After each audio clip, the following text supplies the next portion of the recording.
Olá, galera do Lente Espírita. Aqui é a Rosália Romão e sejam todos muito bem-vindos, sejam todas muito bem-vindas ao Lente Espírita, esse podcast que tem por objetivo refletir o nosso dia a dia à luz da doutrina espírita. Nós queremos ser, pessoal, um movimento de construção coletiva. Aqui nós não queremos ser uma única via para o entendimento de ponto nenhum, hein?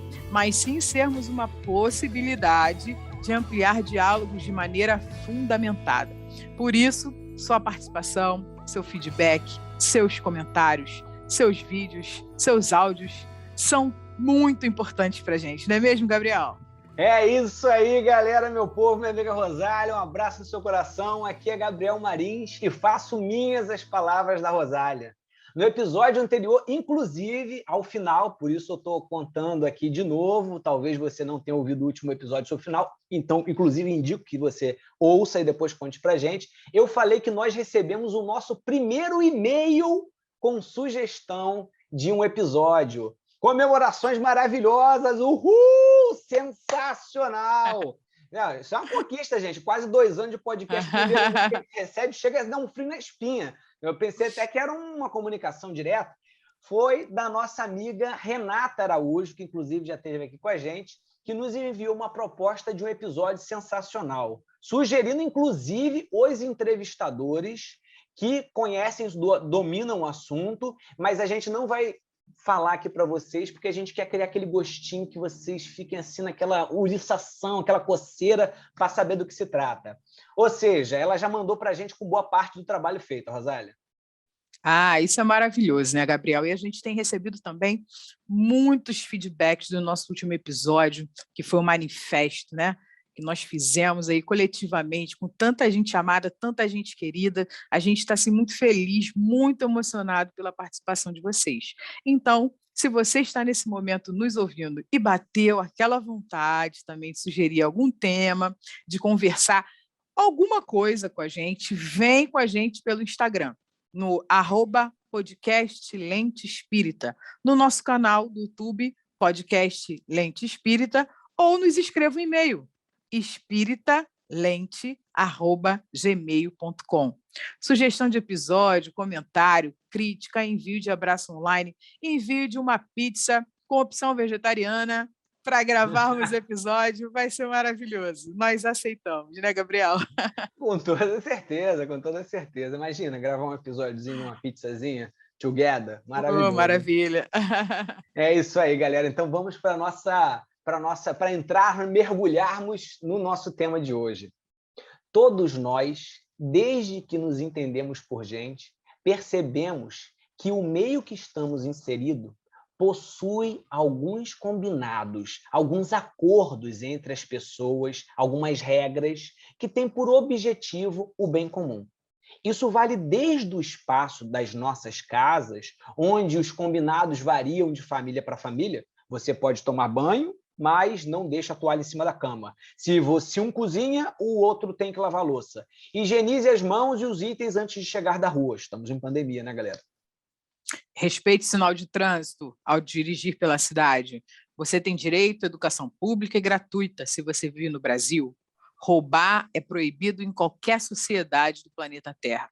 Cada um dos espaços coletivos guarda a relação dos seus combinados, das suas leis, direitos e deveres, de acordo com o grupo que participa na construção deles. Mas quando quem constrói essas leis não é limitado como a gente. Quando quem as faz é a causa primeira de todas as coisas. Inteligência, sabedoria e amor supremos, onipotente, onipresente, onisciente. Quando quem as faz é Deus. Afinal de contas, o que são essas leis criadas por Deus? O que são as leis morais? E aí?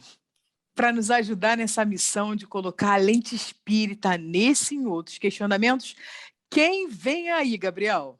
Quem vem aí, Rosália, que rufem os tambores, é um professor um juiz federal, um trabalhador querido do movimento espírita que tenho certeza que você conhece pelo trabalho que ele faz na arte espírita como músico. Sim, senhoras e senhores, hoje eu estou aqui tietando dois dos músicos mais ouvidos no movimento espírita, Rosália Romão, minha querida amiga do Mente Espírita, e Denis Soares! Uhul! Nacional, chega chegando, garota! Puxa vida, meus amigos. Assim eu tô achando até que vocês pegaram, vocês estão confundiram quem vocês convidaram aqui para o podcast, né? Mas eu agradeço pela gentileza. Eu sei que a amizade é isso, né? A turma coloca assim a gente para frente, valoriza as nossas qualidades, e aí você já vê uma série de coisas que a gente aproveita quando está entre amigos. Então eu agradeço pelo convite. É uma alegria estar aqui com vocês, né? Participando desse podcast que eu tenho consumido nos últimos meses. E eu tenho certeza que a intenção de vocês é fazer disso um bate-papo com pessoas diversas, e o nosso papel como quem está ouvindo, como quem está aqui às vezes é o mesmo, né? Estarmos juntos nessas reflexões que tentam colocar sob o entendimento da doutrina espírita as nossas grandes questões cotidianas, filosóficas, pensamentos, questões práticas, sociológicas. Então vamos lá, para mim é uma alegria estar aqui com vocês. Viu, mãe? Eu falei para você que Denis Soares está ouvindo Lente Espírita. Eu falei. Olha, o Denis é essa pessoa que a gente fica assim, muito feliz de ouvir, né? Cantando, falando, arranjando.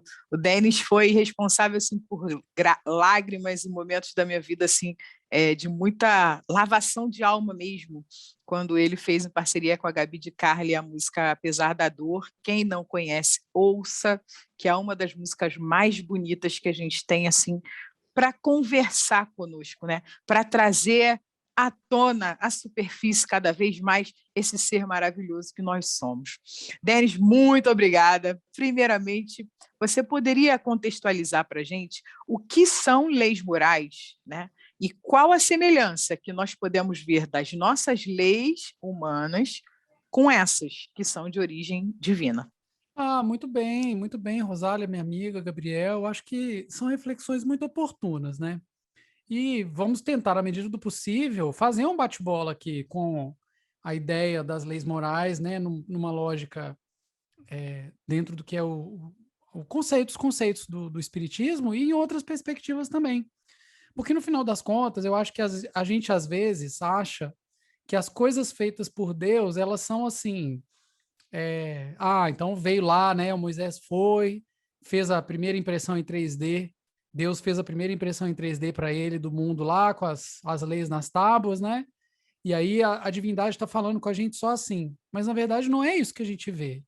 A gente vê essas recomendações sobre como proceder no nosso dia a dia, nas nossas escolhas, naquelas coisas muito claras que a gente, se você fizer uma escolha hoje, por exemplo, de passar a noite em claro, isso vai te cobrar alguma coisa amanhã.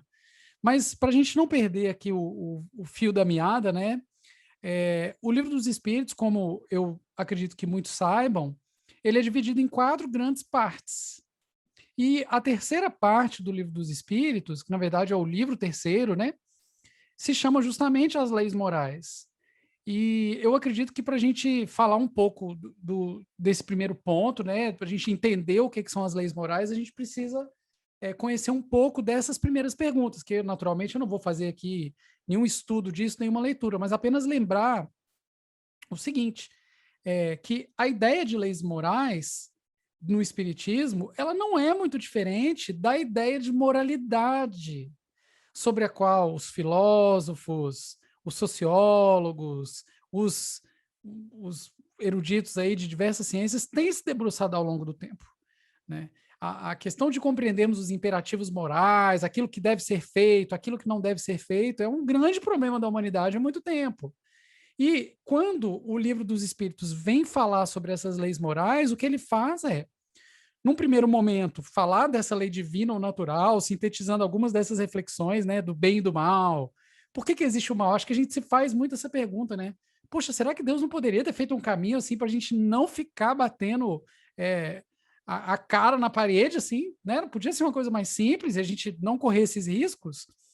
E acho que temos algumas reflexões boas para fazer sobre isso oportunamente, né? Mas para não não deixar de sintetizar essa primeira ideia, eu acho que o Livro dos Espíritos, depois, a espiritualidade, né, naquilo que é passado a partir das perguntas de Kardec, divide em algumas outras leis, lei do trabalho, lei da duração, outras leis, mas essa parte inicial, ali no capítulo 1º do livro 3º, eu acho que nos dá a seguinte ideia, você está numa grande jornada pela liberdade. É assim que eu nos vejo, é essa leitura que eu faço de tudo que nós recebemos. Essa grande jornada da liberdade, ela envolve a necessidade de você se educar. E quando a gente pensa assim, não, mas espera lá, por que Deus não me fez bonzinho de uma vez? Tá dando muito trabalho esse negócio, sabe assim? Tá me desgastando pra caramba, aí eu brigo com o vizinho, eu brigo no trânsito, eu não podia ter sido feito, tipo assim, um Jesus de uma vez? Aí tem alguém que nos diz assim, né, deixa eu te falar uma coisa. Mais perfeito do que uma obra perfeita é uma obra capaz de se autoaperfeiçoar. E parece que a escolha de Deus foi fazer de nós seres simples e ignorantes, mas dotados da oportunidade. Olha, vejam que coisa louca isso. Eu acho muito bonito, difícil de compreender e muito doido também, né? Entes dotados da possibilidade de se autoaperfeiçoarem, de, nessa jornada da liberdade, lutarem pelo próprio aprimoramento. E aí a gente está aqui o tempo todo lidando com coisas que seriam certas e erradas, devidas ou não devidas. E a gente costuma chamar de lei aquilo que fala o que pode e o que não pode ser feito. Seja no mundo em geral, né, a lei que está aí para a gente respeitar e tudo mais, seja do ponto de vista dessas leis morais que são trazidas aqui no Espiritismo, mas que não são assim uma coisa totalmente nova.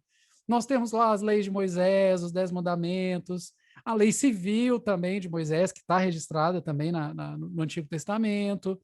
Nós temos diversos comandos que estão tentando nos orientar quanto às escolhas que nós fazemos, os caminhos dessa moralidade, e às vezes a gente até se desvia um pouco nos conceitos que damos para isso, né? Porque aí fala de moralidade, fica parecendo que é uma coisa muito assim,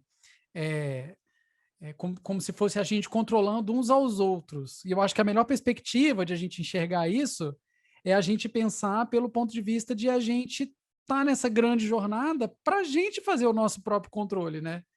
Então, assim, fechando essa primeira ideia, eu acho que nós podemos apenas invocar a lembrança de que nós estamos nessa jornada de experiência em que vamos conhecendo o bem e o mal, que Deus nos dá diversos elementos sobre como devemos lapidar essas nossas características. E aí eu vou destacar aqui que na questão 626 do Livro dos Espíritos, quando Kardec pergunta, né, que definição se poderia dar da moral, a definição dada pelos Espíritos é bastante sintética.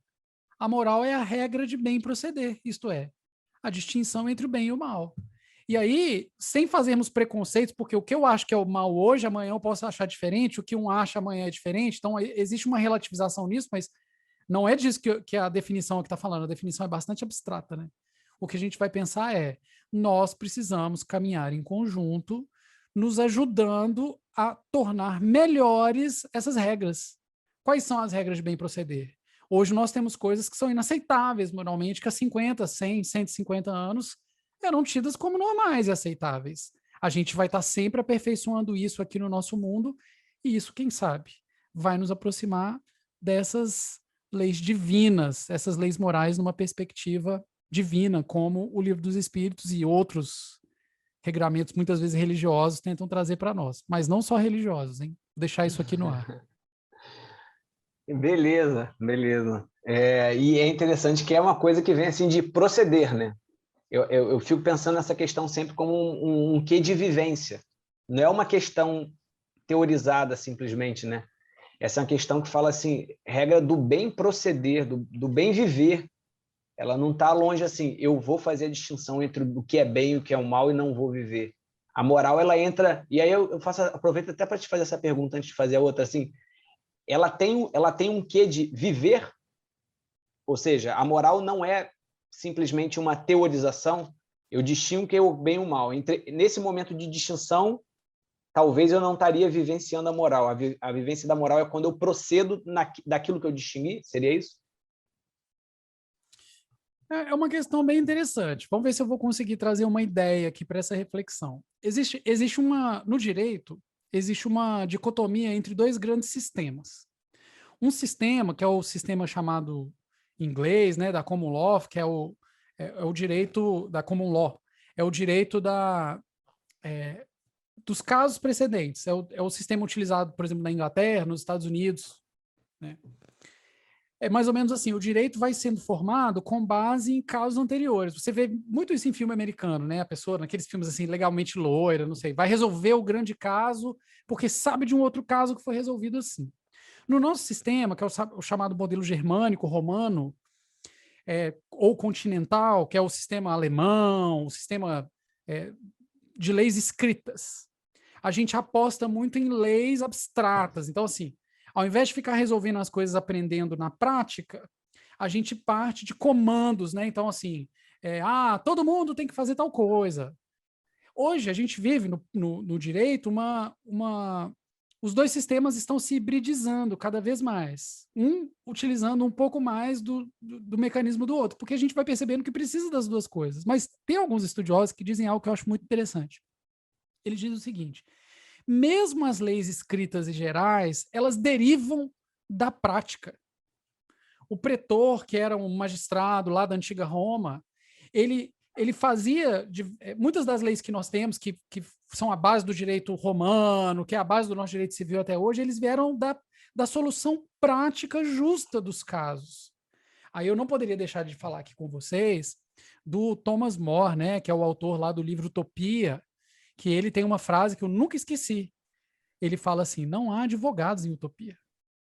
Porque ele mostra que as soluções lá, elas são feitas, né? Utopia, aquele mundo imaginário, perfeito, como se ele estivesse falando assim do nosso lar, né? Para quem não conhece o livro, um livro fininho, muito bacana, do século XVI.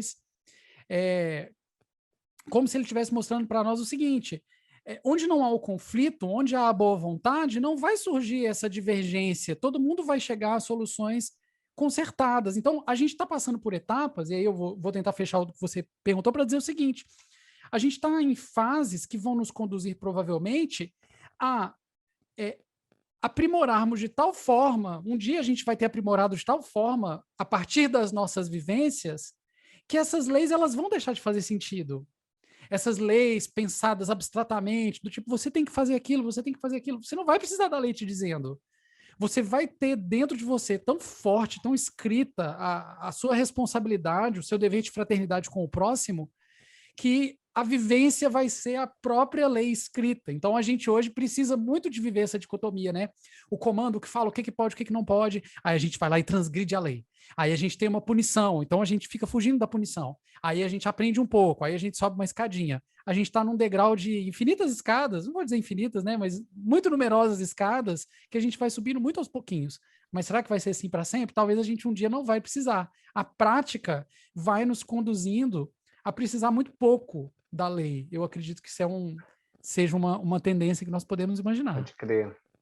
Pode crer. E as nossas leis, as leis humanas, elas foram feitas mediante a combinados, né? Por exemplo, para a harmonia do trânsito, vamos combinar aqui entre nós que toda vez que a gente vê um sinal vermelho, a gente para o carro. Para a harmonia nos locais fechados, vamos combinar que é proibido fumar. Então, mesmo que uns gostem e outros não, as leis humanas são construídas e acordadas coletivamente pelos meios de representatividade de cada lugar. Porém, as leis morais são criadas por um ser que é único. Não teve consulta pública, não perguntaram se a gente entendia que aquilo seria o melhor, o que é melhor para o que pode ser para um, pode não ser para a maioria. Nesse contexto vem a questão, né? Não é raro ouvirmos aquele questionamento que diz assim: as leis divinas são uma ditadura de Deus? Olha, muito interessante isso. Vai nos exigir aqui alguns recortes, tá? Em primeiro lugar, eu quero saber de você se esse combinado das leis do trânsito está sendo observado, porque eu tenho saído na rua aí e não estou vendo não, viu, amigo? Né, Rosália? Assim, é um tal de carro estacionado em cima da calçada, né? É carro estacionado em cima da calçada. Nem todo lugar tem VAR, né? Gente, nem em todo lugar tem VAR. Não tem, se não tem uma coisa que não tem muito VAR é o trânsito, né? Na verdade, eu achei essa reflexão muito interessante porque nós fazemos leis que nós não respeitamos, não é engraçado? Né? A gente está sempre querendo mudar as leis. E a pergunta que eu acho que nós deveríamos nos dirigir quando pensamos em mudar as leis é: você já está respeitando as atuais para a gente saber se elas são boas mesmo? Né? Normalmente a gente não está. Então, mas tudo bem, isso é uma outra questão. Mas o recorte que eu queria fazer é o seguinte: esse pressuposto, né, de que hoje nós vivemos em leis que somos, ao mesmo tempo, os emissores e destinatários da lei, na verdade, a gente precisa fazer dois recortes aqui. Primeiro, que tem uma boa parte do mundo que não é assim ainda. Né? Tem uma boa parte do mundo que está vivendo em ditaduras aí. Segundo, que aqui para o nosso caso brasileiro é muito recente. E muito recente significa que a gente ainda não tem maturidade para lidar com isso de uma maneira mais clara. Tanto é que a gente continua se comportando como se o Estado fosse um grande inimigo, né? As coisas acontecem tipo assim: nossa, vai cobrar um imposto, que absurdo pagar o imposto. Mas assim, o Estado é você. Não é que é absurdo pagar o imposto. Vai lá e muda a lei, você é a lei. E a gente perde um pouco essa perspectiva, que é o que a gente deve pensar numa democracia. E segundo, porque a democracia também é um sistema com suas imperfeições e, na verdade, é muito manipulado. A gente não tem, né, como todos sabem, tanto controle assim, né, da produção, da definição do que vão ser essas regras, como a gente gostaria, ou como pelo menos está no papel. Então, feitos esses recortes para a gente se entender aqui, eu acho que é interessante caminhar por aqui, porque a gente vai perceber o seguinte: primeiro, que essa ideia de democracia aqui na nossa sociedade é uma coisa muito nova, porque se a gente pensar em 10 mil anos de história da humanidade, né, das civilizações, democracia é um negócio que a gente teve assim um sopro com Péricles e companhia lá, uns 4 séculos antes de Cristo, 4 ou 5 séculos antes de Cristo, né? Alguns lampejos minúsculos, e depois, a partir da Revolução Americana e da Revolução Francesa, 1776, 1789, que aquilo começa a ser algo assim: gente, nós vamos ter que olhar para isso, e vem caminhando muito lentamente. Então, eu acho bacana a gente saber, a gente pensar que nós temos, assim, do todo da história da humanidade, estamos começando a pensar em fazer 1% dessas experiências democráticas incipientes. Somos vanguarda. Aí a gente está reencarnado aqui no século XXI e está querendo exigir do mundo uma democracia que nós, nas nossas últimas reencarnações, não oferecemos ao mundo, hein? Atenção, você que está aí reclamando que deveria ter mais participação, democracia e tudo mais. Talvez você tenha sido, nas últimas reencarnações, a pessoa que impediu que a democracia hoje estivesse mais avançada. Então vamos baixar a nossa bola, vamos reconhecer que ainda temos aí alguns milhares de anos, né, de trabalho para colocar as coisas em dia, e aí a gente vai perceber o seguinte: essa lei ideal que a gente está aqui se estapeando para montar, que tanta gente sofreu, tanta gente morreu para a gente consolidar algumas regras básicas. Vamos falar de regras básicas? Ninguém pode ser preso sem processo. Uma pessoa não pode escravizar a outra. Estou falando de coisas muito elementares aqui. Dignidade da pessoa humana. A gente está aqui se estapeando. Há 10 mil anos a gente está se matando, a gente está roubando o coleguinha, a gente está brigando, a gente está fazendo um furdunço aqui.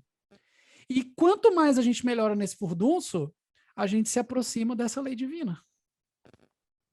Cada vez mais os nossos códigos aqui humanos, a nossa Constituição, que na verdade não inventou quase nada, né? Nossa Constituição é um compilado de recorte do que tinha de melhor nas constituições do mundo todo, né? Tem relatos de constitucionalistas de constituintes, melhor dizendo, que trabalharam na Constituição de 88, falando, né? Ah, não, eu estava com os recortes da Constituição da Áustria, eu estava com os da Nova Zelândia, para ver o que a gente ia usar. Um Ctrl-C, Ctrl-V danado.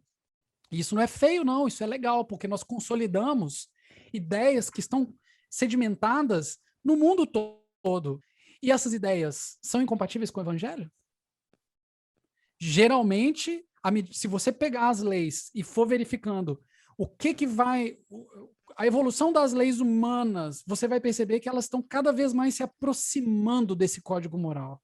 A dignidade da pessoa humana, que é algo que se fala tanto hoje, está completamente escorada no próprio evangelho e na passagem de Jesus na Terra. E aí a gente vai perceber, talvez, sabe, Gabriel, Rosália, que esse Deus ditador aí, talvez a gente até não tenha participado da consulta pública, nem votado nele, né? Que são coisas que, pelo menos aqui no nosso mundo material, a gente deve procurar mesmo, viu? Tá certo. Mas o fato é que a gente vai descobrir que as leis deles são muito melhores do que as que a gente pode produzir. e que, ao contrário do que acontece com as nossas leis, que frequentemente são leis injustas, nos levando, por exemplo, né, levando a sociedade, às vezes, a ter que fazer uma desobediência civil, como Martin Luther King fez. Aí parece que foi há séculos, né? Não, tem assim, uns 60 anos. Foi outro dia, né? Uma coisa que a geração dos nossos pais, todo mundo viu muito bem, né? E aí a gente vai perceber que a gente está aqui brigando com problemas das leis, que são as nossas leis, e as leis de Deus, elas estão ali calmamente esperando a gente nos aproximarmos dessa lei. Então, não é que eu estou querendo fazer aqui apologia a ditadores, não, viu? Como Vitor Hugo, que era um grande democrata e que combateu com muita ênfase todas os monopólios de poder na Europa, em especial no seu país, onde foi exilado, né, por causa do próprio Napoleão. Ele se correspondia quando ele não se correspondia, mas ele conhecia o Dom Pedro II, que pediu para visitar o Vitor Hugo. E aí o Vitor Hugo falou que não conversa com imperadores, mas que queria que todo imperador fosse como Pedro II. E se encontrou com Pedro II, porque reconheceu ali o imperador bom, o ditador bom. Então, se Dom Pedro II foi reconhecido por alguns como Vitor Hugo, como imperador bom, você imagine Deus, né? E eu acho que nós vamos perceber que nós somos, sim, não apenas destinatários da lei de Deus, mas emissários também. Eu acho que essa ideia dá para a gente fechar aqui essa reflexão, que eu acho uma reflexão muito complexa, viu? Acho que vocês, né, uma ideia filosófica muito profunda. Uma vez eu estava fazendo uma dinâmica com os pais da evangelização, né? E aí levantou lá um rapaz e falou assim, não, porque um pouco de ditadura é bom. Aí eu falei assim, não, um pouco de ditadura, a ditadura ela é maravilhosa, a depender de quem está à frente da ditadura. Porque a ditadura de Deus, segundo Jesus, o maior é aquele que mais serve. Então, o ditador, ele está preocupado em servir a todos, né? Aquele que pode ditar algo, né? Ele está preocupado na sua potência de ditar, de dividir, de amparar, de acolher, de manter a harmonia. Agora, as ditaduras humanas, elas estão preocupadas com outra coisa. O Milor Fernandes, ele faz uma brincadeira, né? Ele diz que a democracia é quando ele manda nas pessoas e ditadura é quando mandam nele, né? Então tem muito a ver com poder, né? Denis, você estava falando e eu fiquei Muito pensando bom. sobre muitas coisas, né? Nós estamos vivendo um momento assim que daqui a alguns anos a gente vai pensar, caramba, surreal. Né, um momento de polarização, um momento de dissidência. E, ultimamente, eu tenho feito uma reflexão que a gente tem vivenciado extremos que, na verdade, são bem próximos. Né? Tem um historiador inglês, o Eric Hobsbawm, que ele escreveu livros sobre eras dos impérios, eras das revoluções, e aí ele tem um livro chamado Era dos Extremos, que ele mostra como o século XX foi breve, de tantas disputas, né, ideológicas, como foi rápido e como trouxe assim, lições de que, na verdade, quando a gente quer se distanciar muito de uma ideia, a gente acaba criando os mesmos argumentos para se aproximar dessa ideia. Né? Então, às vezes, as visões extremas do mundo estão bem próximas. E a gente tem visto muito isso porque, de um lado, a gente vê uma onda de ignorância invadindo, né? O não saber travestido de eu sei, de eu ouvir, e de eu tenho propriedade para falar, né? E do outro lado a gente tem visto arrogância, que é a pessoa que realmente estudou, que é a pessoa que sabe, mas não está sabendo compartilhar, né? Não está sabendo dialogar. E aí a gente tem percebido muito isso, né? Que arrogância e ignorância, na verdade, estão bem próximas. Né? São extremos que são bem próximos. E a gente tem tentado construir pontes, dialogando e trazendo, a partir do lente espírita, né, da lente espírita, jogando a lente espírita nesses fenômenos. Né? E você estava falando sobre moral e eu fiquei pensando numa reflexão que eu já faço há algum tempo, que a gente tem nos livros espíritas toda uma dica, né? toda uma escrita sobre moral, e não existe na codificação a palavra ética, que seria o que vai estruturar, né? Esses valores morais. A ética ela está em Jesus. Se a gente pensar numa ética, a ética é cristã. Né? Amar a Deus sobre todas as coisas, ao próximo como a si mesmo, ou faça aos outros aquilo que gostaria que fizessem por você. Né? E a gente tem visto também, Denis, uma série de desinformações ganhando cunho de informações, né? Ou falar sobre espiritismo sem, na verdade, dar uma volta às bases, né? Você está fazendo isso muito bem, porque você está mostrando para a gente, olha, gente, a lei ela existe, né? E se existe é para ser cumprida. Existem as leis temporais e existem as leis atemporais. Do que o espiritismo se cerca, né? Você trouxe a 626 e eu fiquei pensando muito em todas as questões que vêm da 621 a 626, né? Que a gente já deixa como dica aqui para vocês, meus amigos que estão nos ouvindo, para darem uma olhada, né? A questão 621, por exemplo, ela nos diz que a lei de Deus ela está escrita na consciência, mas que nós a esquecemos e a desprezamos, e ela precisa ser lembrada, né? Então, na sua opinião, Denis, como é que ocorre esse nosso esquecimento, esse nosso desprezo? E qual seria o principal meio, a principal forma de nos ajudar a lembrar, a não desprezar essas leis, a não fazer parte desses grupos, mas propor uma reflexão mesmo, uma reflexão ativa, para além da ignorância e para além da arrogância, para além do eu li, mas eu não vivencio, né? Que propostas você pode nos sugerir em cima dessas reflexões? Gente, vocês estão subindo o sarrafo, né? Vamos aqui fazer altas reflexões. Dava para a gente fazer um derivada a partir das reflexões ótimas que a Rosália trouxe aqui, viu, Gabriel? Dava para a gente derivar mais um episódio para falar, né, a partir disso aí. Eu entendi que agora a gente já está com a parte 2 do episódio aqui, iniciando a ser gravada. Pronto, é por aí, né? Porque realmente é muito legal fazer essas reflexões todas, né? E eu acho engraçado como que elas oxigenam um pouco a nossa forma de encarar as coisas, porque a gente está com a visão muito fechadinha aqui dentro disso que a gente está vivendo, né? Eu acho que a melhor analogia que eu tenho conseguido pensar para todos os nossos problemas é a analogia da criança. A gente precisa reconhecer humildemente que nós somos crianças espirituais. A criança, geralmente, ela não quer dormir na hora que é bom para ela dormir. Ela não quer comer o que é bom para ela comer. Ela não quer se proteger de coisas que são arriscadas para ela. Ela não quer seguir as regras. Eu não sei vocês, mas eu, pelo menos, não queria. Você quer meter o dedão na tomada, você quer comer só doce, você não quer tomar banho no dia que tem, no dia que não tem, você quer brincar de água lá fora, mas tá frio. Criança é assim, gente. Eu acho... Denis, deixa eu parar aqui para trazer minha filha para você ouvir ela. Aí, ó, a criança chegando. Aí, é isso aí. Ela quer fazer o que quer fazer, né? Pelo amor de Deus. Então, é o seguinte, você tem mais experiência que eu aí, viu, Gabriel? Mas, né? Tem não. Lógico. Não. O que eu estou querendo dizer para vocês com isso é o seguinte: nós precisamos olhar para nós reconhecendo a nossa condição de crianças espirituais e dos mentores espirituais, Deus, Jesus, pode ser o que você quiser, o que você acredita, tanto faz, não importa o que você acredita, não.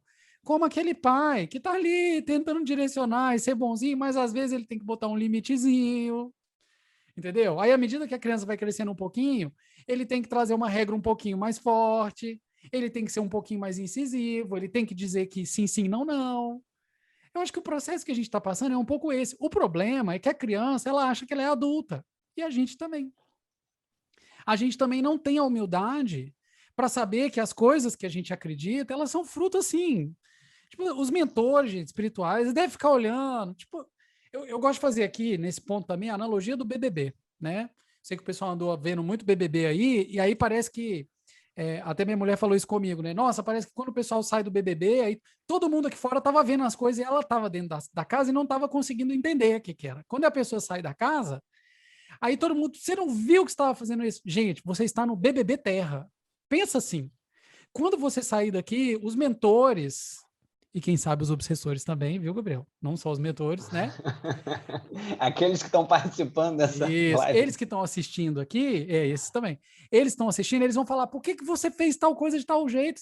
Ai, mas eu achei isso. Mas estava na sua cara e você não viu. Aí os outros, mas por que você fez isso? Não, porque eu tinha que fazer. Mas olha, fulano... Então, gente, vamos antecipar aquela saída da casa lá do BBB Terra, Vamos trazer aquelas reflexões que às vezes a gente só vai ter quando desencarnar para agora.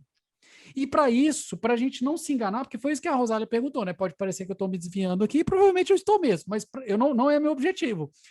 O que ela perguntou aqui para a gente foi mais ou menos assim: a gente esquece, a gente despreza esses comandos, então, essa lei natural que está na nossa consciência. Por que a gente faz isso? Pois eu vou dizer, porque somos crianças e convidados a comer vegetais, legumes, verduras, queremos brigadeiro, galera. É disso que se trata. Então, assim, se a gente fizer um exame mais acurado, na linha do Santo Agostinho, de todo dia, verificar como tem sido a nossa conduta, se a gente conseguir ter um pouquinho mais de humildade. E isso não tem nada a ver com se a gente estudou ou não, porque, meu Deus, de uma ou de outra forma, a gente tem colocado tanto os pés pelas mãos, feito, sabe assim, o que eu sugiro? Pensa que o Emmanuel tá te vendo. O que ele ia falar? Aí imagina o seguinte: Emmanuel tá do seu lado. Aí alguém vai dizer assim: não, mas isso parece aquela coisa meio repressora, religiosa de antigamente. Gente, não é essa a ideia. A ideia é do irmão mais velho. Então, na minha profissão, por exemplo, eu tenho referências para mim. Pessoas que eu admiro, que eu respeito. E às vezes, quando eu vou ter que, né, tomar alguma decisão, fazer alguma coisa, eu penso: como que isso soaria para essas pessoas que são referência para mim? Quando eu vou fazer alguma coisa na minha vida, se eu conseguir pensar, gente, se o Emmanuel estivesse vendo, o que ele ia dizer? E assim, são pequenos exercícios que eu acho que a gente pode fazer, porque essa divisão que a gente vive hoje, ela é muito engraçada, mas ela explica algumas coisas da história. Antes eu ficava pensando, como que o pessoal conseguiu fazer girondinos, jacobinos? Eles eram a mesma galera, como é que eles viraram inimigos, meu Deus? Aí depois eu penso assim, como é que conseguiram fazer bolcheviques e mencheviques? Era a mesma galera lá e tal, de repente a galera se odeia, tá se matando. E, meu Deus, a gente tá caminhando para isso também, nós somos as mesmas pessoas, nós somos a mesma sociedade. O que eu tenho para dizer para finalizar isso aqui, viu, Rosália, Gabriel e amigos que estão conosco, né? É o seguinte: a gente tem algumas convicções que parece que são a coisa assim que fazem parte da nossa identidade. Cuidado, não fazem. Eu vou dar um exemplo. Torcer para Flamengo. Eu vejo os flamenguistas. Obrigado. Obrigado. Pronto. É isso aí. É isso aí, As também pessoas têm concordo. que vir aqui para falar isso nesse podcast. Fala, Dente, fala mais.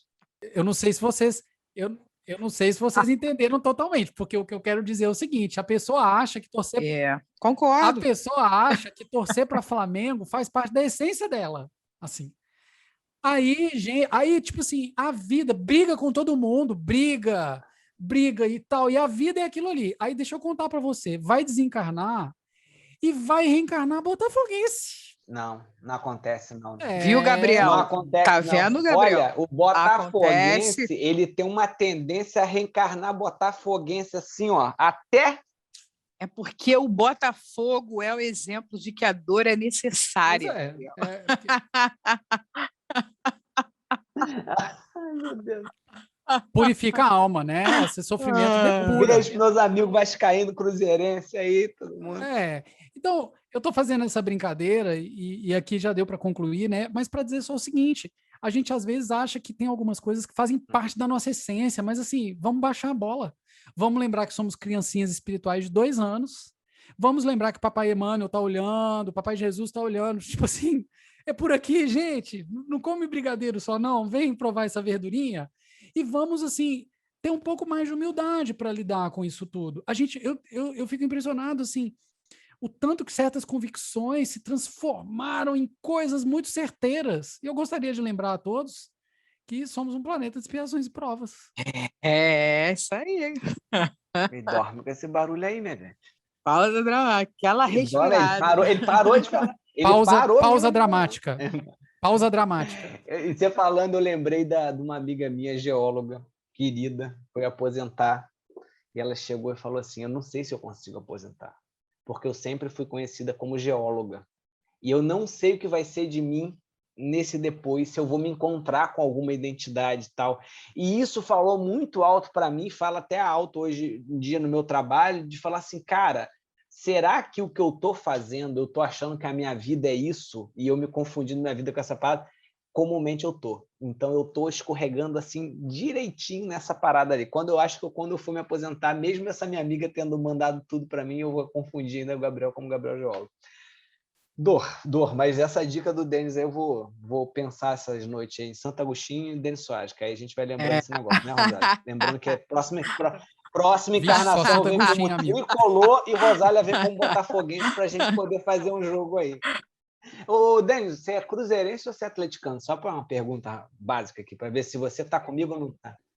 Então, amigo, eu gosto muito de falar sobre futebol com espíritas, né?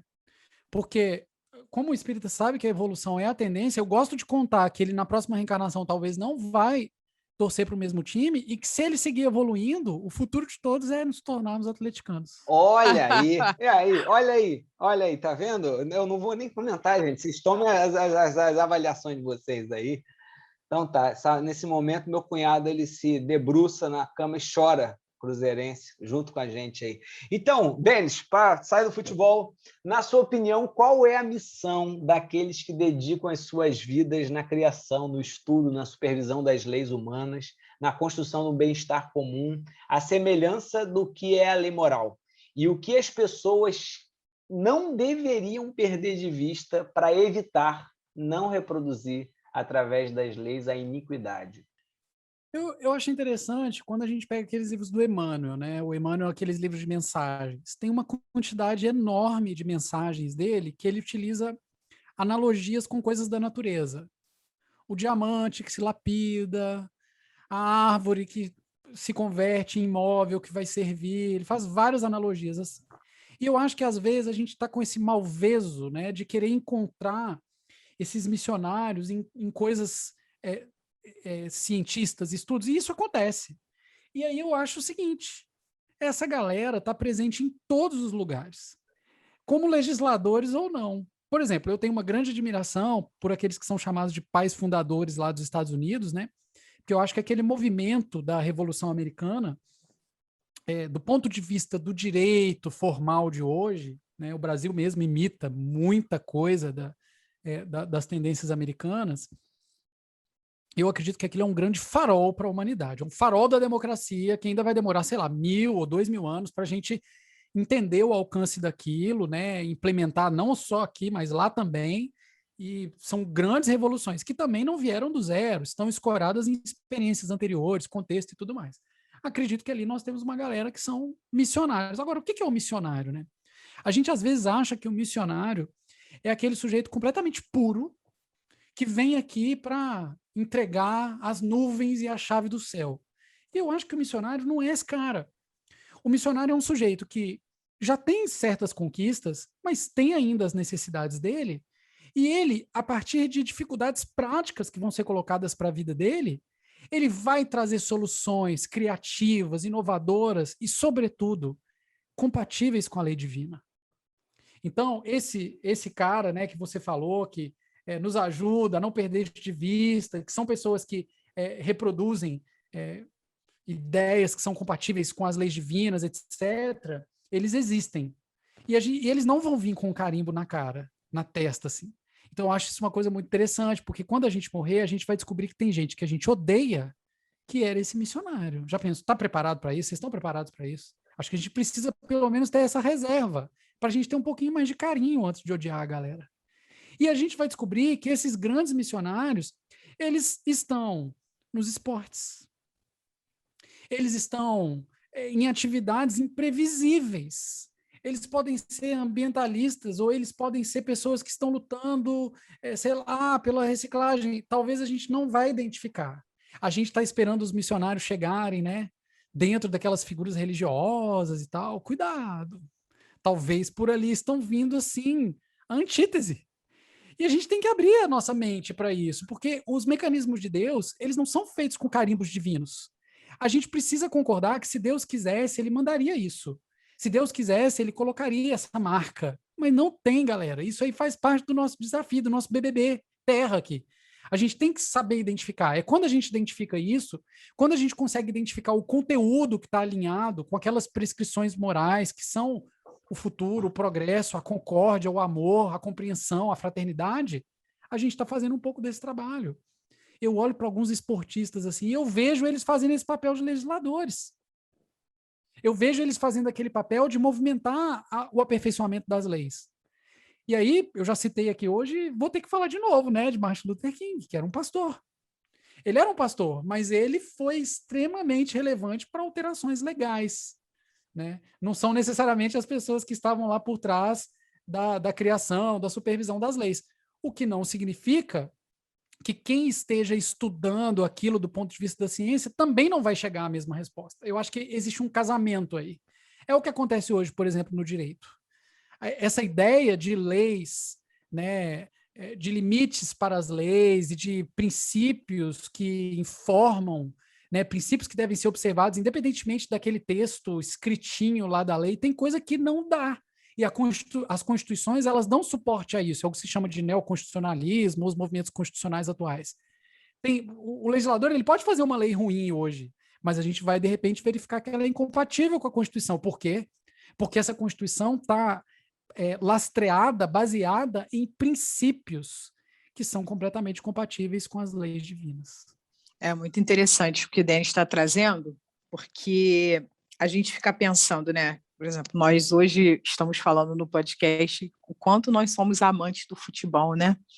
E a gente utiliza muito uma frase, né? Não é só futebol, porque a partir do futebol, a partir dos jogos, o quanto que a gente pode aprender também, né? A nível de equipe, a nível de mundo, de transformação. A gente teve aqui no Brasil, na década de 80, que foi chamado de a democracia corintiana, né? Recentemente, em 2018, um cracaço do Egito, o Salah, ele foi um dos mais votados nas eleições do Egito, que é em cédula, né? E ele é um craque que joga no futebol inglês e chamou a atenção do mundo, o quanto a população egípcia estava desacreditada de política, né? E o quanto foi possível fazer reformas naquele país a partir dessa crítica. Então, a gente vê, Denis, que assim, nunca é só futebol, né? Nunca é só a lei, né? Nunca é só... A gente sempre tem que analisar todos os pontos da questão. E para a gente participar bem de um jogo, de uma arena, de um debate, de um tribunal, é preciso a gente conhecer as regras do jogo, né? Claro que isso não vai se aplicar, falando de futebol, a um Botafogo, a um Cruzeiro, a um Atlético Mineiro, né? Mas isso até é outro assunto, né? Nem todos nós somos juristas, né? Nem todos nós, na verdade, é uma parcela muito pequena. Se a gente pudesse sintetizar, seria realmente as leis de Deus, deixa que Deus julga, né? E a lei dos homens, que os juristas julguem. Mas a gente está aí nessa posição de juízes o tempo inteiro, né? Julgando aquele que se aproxima de nós, né? E quando a gente ouve um jurista falar assim, às vezes, muitas palavras, né? Muitos termos rebuscados, né? Que nos assustam e nos afastam dessa busca por conhecer as regras do jogo, né? Sem contar que nem sempre nós temos acesso ou oportunidade de conhecer essas regras. Qual seria, Denis, o papel de nós cidadãos que temos a bênção de ter a doutrina espírita como um norteador da vida e nos relacionar com as leis humanas, para que elas possam cada vez mais se aproximar das leis divinas? Eu acho que todos nós temos um papel grande e muito relevante nisso, né? E no final das contas, eu acredito que a base dos exemplos de Jesus é ter uma clareza do que é a minha proposta de vida, mas abandonar as pretensões de modificação do outro. Aí alguém vai falar assim, não, mas eu preciso mudar a sociedade tem problemas, eu quero mudar a sociedade. Maravilha. Mas existe um mecanismo pelo qual você pode mudar a sociedade. O que é a sociedade? A sociedade é o conjunto de todos nós. Tem um jeito de você mudar a sociedade efetivamente, é você se modificando. Quando você se modifica, você passa a ter uma sociedade melhor também. Agora, a ilusão de aprimorar o outro tem sido um problema ao longo da história da humanidade. E Jesus não se volta para aquela tentativa de servir de censor, julgador do outro. Pelo contrário, ele fala em muitos momentos, como por exemplo no Evangelho de João, eu não julgo ninguém com toda essa força de expressão. Jesus viveu num tempo de muitas leis injustas. E ele foi cobrado a se manifestar sobre isso, por exemplo, quando os seus contemporâneos reclamavam, né, da cobrança de impostos que era levada a efeito pelo Império Romano. Jesus poderia ter dito que a lei era justa ou que não era injusta, mas Jesus geralmente, gente, ele está assim, além, ele está lá na frente no negócio, ele está sempre dando dicas que estão muito à frente de qualquer outra reflexão que a gente tenha. E ao invés de falar se aquilo era justo ou se não, ele mostra o tanto que aquilo, na verdade, não é importante como a gente pensa, porque é só uma bobeirinha mundana. Então, a galera reclama com Jesus dos impostos, ele fala, deixa eu ver essa moeda aí dos impostos. Dá uma olhada, o que está desenhado aí? Ah, é César. Então dá a César o que é de César. Ao invés de Jesus entrar na bola dividida de falar se era justo ou injusto aquela lei do pagamento dos impostos, ele falou assim, gente, isso é uma coisinha material boba. Vocês estão querendo realmente prestar atenção e ficar gastando a energia de vocês nisso? Foca no que importa. Então vamos passar aqui uma lente evangélica e, portanto, vamos passar aqui uma lente espírita nesse olhar, para a gente parar, talvez, e eu acredito que isso pode ser um exercício que nos conceda, assim, uma certa serenidade. Eu tenho visto muita gente ansioso com as coisas erradas. Eu preciso mudar o mundo, eu preciso mudar o mundo. Está aqui a resposta. Modifique-se. Modifique-se, o mundo vai agradecer e vai ficar melhor. Mais ou menos como fizeram todos aqueles grandes missionários que a gente adora admirar, como o Martin Luther King, como o Gandhi, como o Mandela, que foram pessoas extremamente pacíficas e que não tentaram fazer, digamos assim, justiça com as próprias mãos. Não tentaram impor as suas concepções corretíssimas. Optaram por apenas se comportarem de maneira compatível com aquilo que acreditavam, ao invés de ficar cobrando isso dos outros. Então, eu acho que o nosso papel como cidadão é: como eu sou um bom cidadão? Como eu assumo o meu papel? Quais são os comportamentos que se espera de mim? Comportamentos bélicos de cobrança que apontam o erro, indicam as iniquidades? Ou comportamentos de concórdia, de clarificação, de educação, de compartilhamento do bem, de fraternidade? Eu não acho que essa conduta seja fácil, tá, gente? E se você está me ouvindo falar isso aqui e acha que eu faço isso, já deixo de antemão avisado que não sou capaz. Eu estou apenas tentando extrair aqui algumas reflexões a partir das próprias orientações dos espíritos e da própria experiência de Jesus, que em muitos momentos é colocado de frente para essas idiosincrasias, para esses conflitos, para esses problemas sociais. E eu gosto sempre de brincar, né? Que Jesus vivenciou injustiças gravíssimas.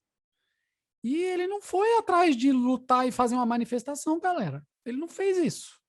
Ele apenas se comportou de uma maneira completamente serena, tranquila e totalmente adesa às suas próprias convicções. Ele foi preso, ele foi torturado e falaram que iam matar o sujeito. E não tem registrado nos evangelhos que Jesus disse que fica registrado que vocês estão muito equivocados. Nem isso Jesus fala, gente. Ele simplesmente está muito tranquilo, porque ele se comporta como quem acredita que a vida é eterna. Essa talvez seja uma das grandes bases do evangelho. O meu reino não é deste mundo. E nós vamos perceber, se fizermos um exame, que 95% das nossas condutas são tomadas como se a nossa vida se resumisse a essa experiência material. Se você é espírita e acredita de fato que é um ser que vai continuar vivendo após a morte do corpo, você precisa tentar trazer para suas escolhas e para suas reflexões essa ideia de que se o reino não é deste mundo e aqui não vai decidir tudo e não explica tudo, vamos abaixar a nossa bola e vamos focar no único mecanismo que está ao nosso alcance, a nossa própria transformação moral. Rapaz, espera aí que eu tenho que me recompor aqui das pernas. Denis deu uma sacudida aqui forte, né?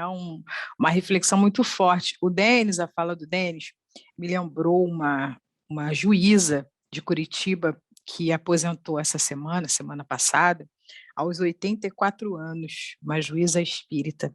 Quem me mandou a notícia foi um colega que nem é espírita. Ele leu a notícia e me enviou. A dona Isabel Mendes.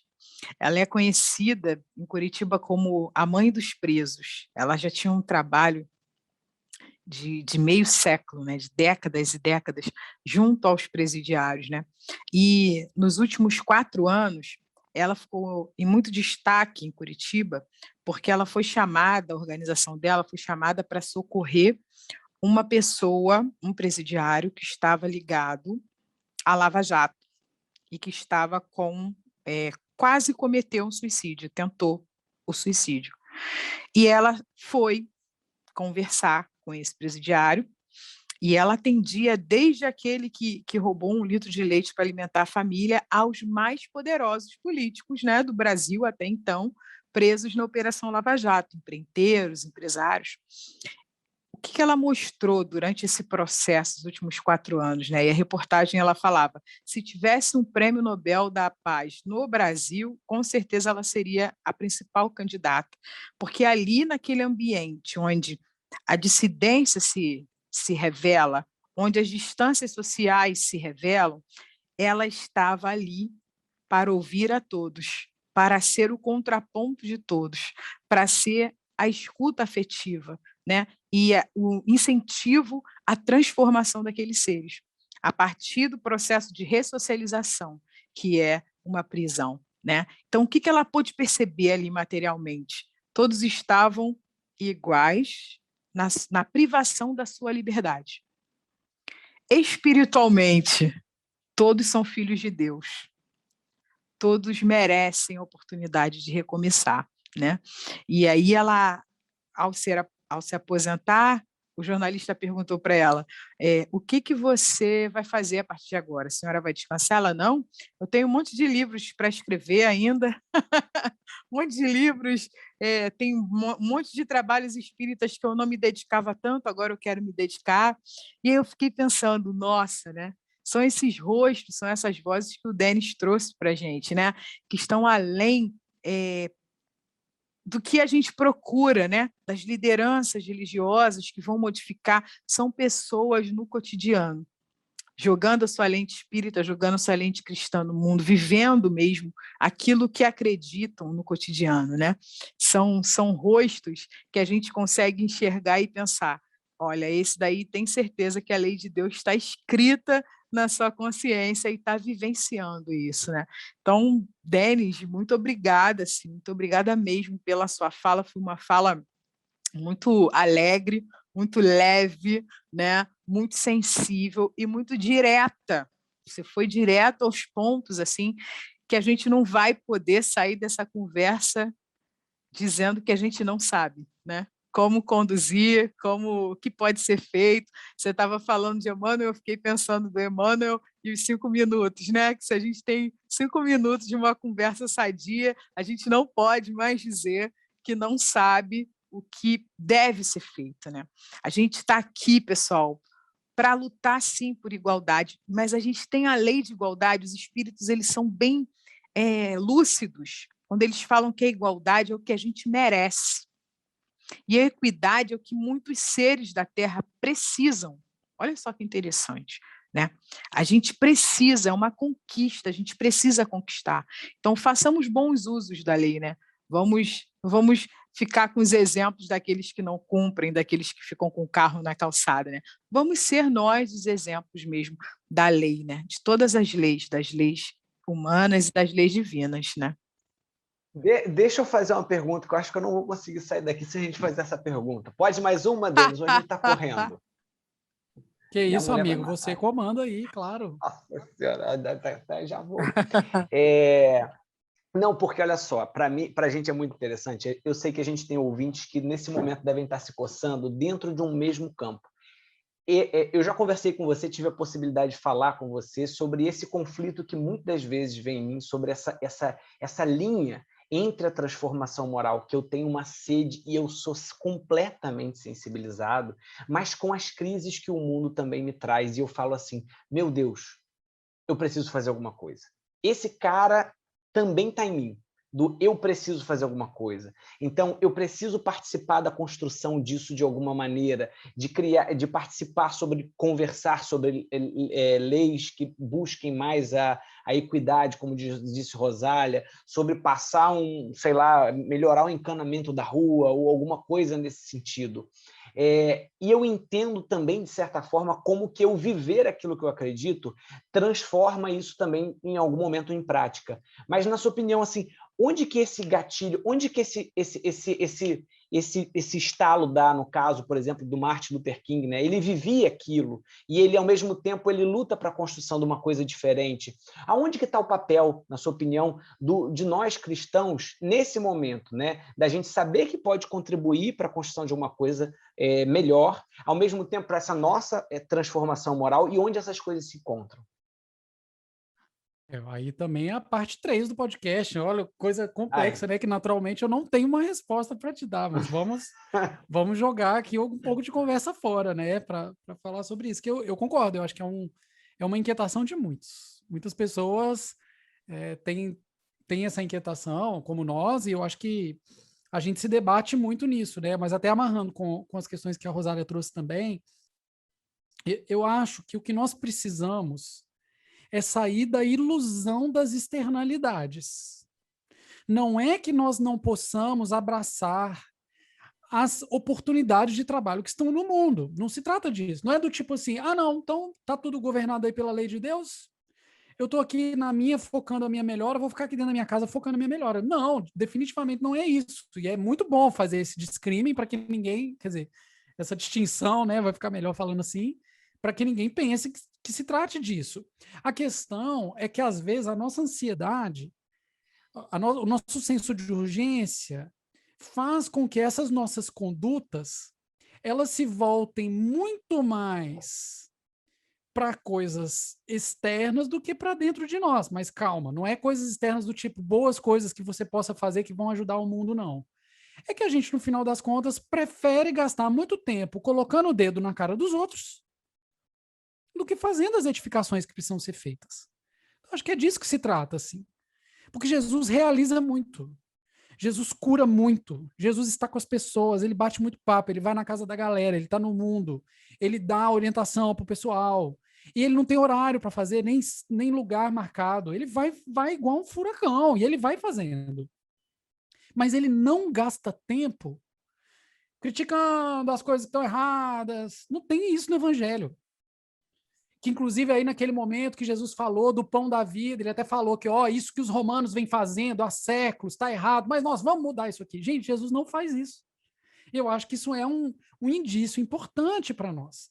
Ele está tão desinteressado das questões transitórias materiais que ele investe todas as próprias energias na construção do bem e do certo. E eu acho que é isso que às vezes nos falta. E eu acho que quando a gente pensa em outras lutas aqui sociológicas, as pessoas que estão aí lutando, uns vão entrar para a política, outros vão fazer isso, vão fazer aquilo. Beleza, galera, vai na fé, mas assim, esse não é o único caminho. E Jesus não utiliza esse caminho. Não tem nenhum momento que fala assim, inclusive aí Jesus falou que ele vai bater um papo com o imperador, que ele vai mudar a cabeça do imperador com as ideias muito legais que ele tem. Jesus não procura o imperador, galera, ele não tá nem aí. E a gente precisa pensar nisso. Esse desprezo de Jesus não é um desprezo num sentido ruim, do tipo, eu sou superior, isso aqui não é. É porque ele sabe onde está a verdadeira resposta. E a gente está gastando muita energia nessa ilusão de achar que a gente vai ali fazer... E vejam, eu já estou ficando um pouco prolixo aqui, mas eu só quero fazer deixar muito bem assentado para não causar uma dúvida. Então será que eu não devo fazer nenhum tipo de luta envolvida na política? Gente, eu sei lá para que você reencarnou, cada um tem sua missão e tudo mais. Eu só acho que quando a gente coloca condições e quando a gente acha que é nesses mecanismos, a gente corre um risco muito grande de quebrar a cara e de se frustrar, porque nós não podemos nos esquecer que todas as injustiças que estão presentes aqui na sociedade de hoje, que nós agora estamos querendo mudar muito rapidinho, foram construídas por nós, nas nossas reencarnações anteriores. Muito cuidado com a maneira como você quer rasgar isso. Você pode estar rasgando a si mesmo. Os mecanismos divinos têm métodos de amortecimento, para que a gente não faça análises anacrônicas, descompassadas do tempo do agora, e para que a gente possa construir tudo com algo que se transforma em um pressuposto fundamental. Para desfazer o erro, nós não vamos poder nos basear em erros novos. Se a gente quer promover a tolerância, a gente vai ter que ser 100% tolerante. Aí tem uma grande discussão, né, se devemos tolerar os intolerantes, é uma discussão inclusive jurídica e tal. Eu não estou querendo entrar nisso aqui não, que não dá para a gente aprofundar. Mas eu só estou querendo dizer para vocês o seguinte: quando nós estamos aqui imbuídos de N pautas muito legais, ambientais, enfim, não importa, eu não vou citar exemplos aqui para não parecer que está levando para um lado só. Qualquer pauta que pareça uma pauta muito adequada, né, a gente precisa se lembrar que essas pautas são frutos de equívocos que não podem estar presentes na conduta de quem quer modificar essas pautas. Senão o telhadão de vidro vai cobrar a conta. Então, muita hora nessa calma. Parcimônia, fraternidade, concórdia, palavras doces, compreensão com o outro e paciência. A gente está enxergando só uma reencarnação aqui, mas somos vanguarda. Dezenas, quem sabe centenas de outras encarnações ainda serão necessárias para a gente desfazer as bobagens que a gente andou fazendo. Então a gente tem que ter um pouquinho dessa paciência, eu acho. É isso, pessoal. Depois dessa fala do Denis, a gente encerra falando que assim seja, né? São os votos da gente, né? Para vocês e para nós, uma reflexão muito, muito, muito profunda que a gente precisa fazer. Denis, muito obrigada. A gente vai passar agora a parte do podcast que é o Lente em Foco, onde a gente dá algumas dicas de leituras, de filmes, de livros, e em seguida os agradecimentos finais. Eu vou sugerir, pessoal, a parte terceira do Livro dos Espíritos, as leis morais. Vamos estudar as leis morais, né? E como complemento, o livro Leis Morais da Vida, psicografia do Divaldo Franco, pelo Espírito Joana de Ângeles. Uma música para a gente pensar nesse tema assim alegremente é a música Na Moral, do Jota Quest. Ouçam, vocês vão se amarrar, vão pensar no tema com muita alegria. E uma dica de seriado na Netflix, A Million Little Things, né? 1.000.000 de pequenas coisas. Eles brincam com a questão da amizade, que a amizade não é uma coisa grande, é 1.000.000 de pequenas coisas. Então, eles refletem sobre ser e estar no mundo. É muito bacana, gente. Vocês vão gostar muito. E tudo isso que o Denis trouxe para nós, assim, no cotidiano, a gente vê bastante nesse seriado.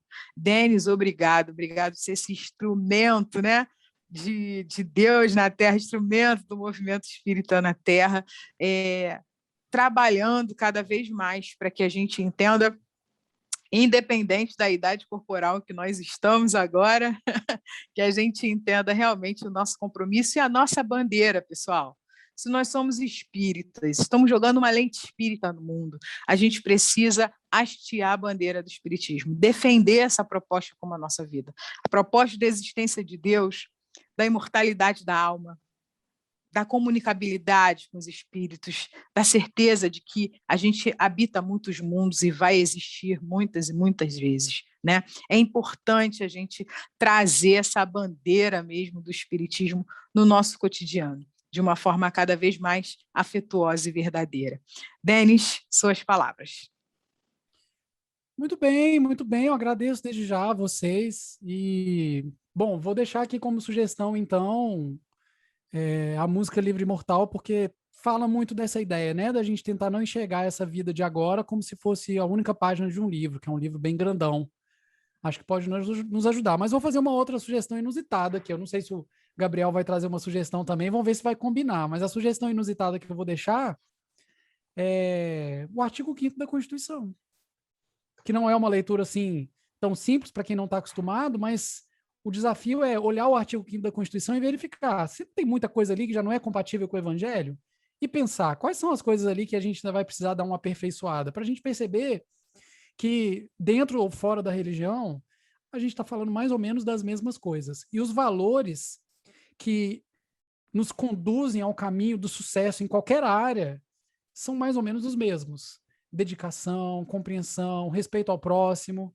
mais cedo ou mais tarde, com tantas informações vindo de um lado e de outro, quem sabe a gente vai assimilando isso e implementando cada vez mais no nosso dia a dia. Então, obrigado, Gabriel, obrigado, Rosália, aos amigos que pacientemente estiveram aqui conosco compartilhando essas reflexões, e vamos em frente, que há muito para ser feito, não só nessa vida, e muita lente para fazer a gente enxergar de maneira menos fake a realidade da vida. Vamos em frente. Que dica maneira, hein, Rosa? Obrigado, Denis. Lembrei de uma proposta que Rosália já havia feito da gente fazer um estudo dos direitos humanos e fazer uma relação com o espiritismo.